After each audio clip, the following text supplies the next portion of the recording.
Mitsubishi sa v Paríži prezentovala ako zástanca čistej elektrickej energie, veď jej malý elektromobil je už v sériovej výrobe. Technickou lahôdkou sú však aj ďalšie variácie turbodízla novej konštrukcie. 1.8 přišla s výkonem 150 koní a teď vlastně bude i se sníženým výkonem, takže budou 2.1.8, plus přicházíme s kompletně novou 2.2, která bude v modelu Outlander, tam má 177 koní a stejně jako u té 1.8 jedná se vlastně o první dva dieselové motory na světě s proměnlivým časováním a zdvihem ventilů v osobních autech, takže je to absolutně světový unikát. Jsou charakteristické nejenom vynikajícím výkonem a vynikajícím zátahem už opravdu těch nejnižších otáček a zároveň fantastickou spotřebou, protože když mluvím o modelu třeba ASX, tak spotřeba se pohybuje skutečně někde kolem 5 litrů a Outlander, což sami uznáte, není malé auto, tak ta spotřeba někde kolem 6,5 litrů. Kedy prídu k nám? 1.8 v ASXu už je, v Lanceru teď přicházejí první modely a co se týče Outlanderu, tak vlastně v septembri nám dorazily první auta na slovenský trh. Nahradia nové motory tie, ktoré ste doteraz brali od iných značiek?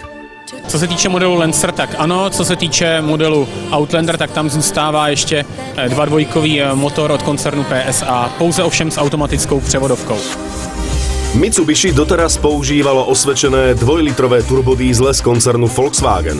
Teraz už je o generáciu ďalej. Zadanie skonštruovať nový turbodízlový motor, v ktorom by sa dali využiť výhody technického riešenia dovtedy aplikované iba v moderných benzínových pohonných jednotkách, dostali technici Mitsubishi v roku 2006.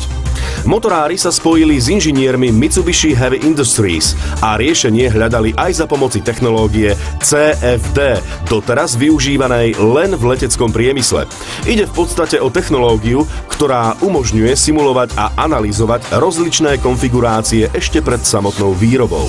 Výsledkom práce tímu motorárov je turbodízel s hliníkovým blokom a variabilným časovaním MIVEC, čo je ďalší z patentovaných prvkov Mitsubishi. Ale asi netreba zabiehať do technických podrobností. Podstatné je, že motory sú ľahšie, kompaktnejšie, s vysokým litrovým výkonom a nízkou spotrebou. Spomínaný slabší 1.8 motor má 116 koní a 300 Nm.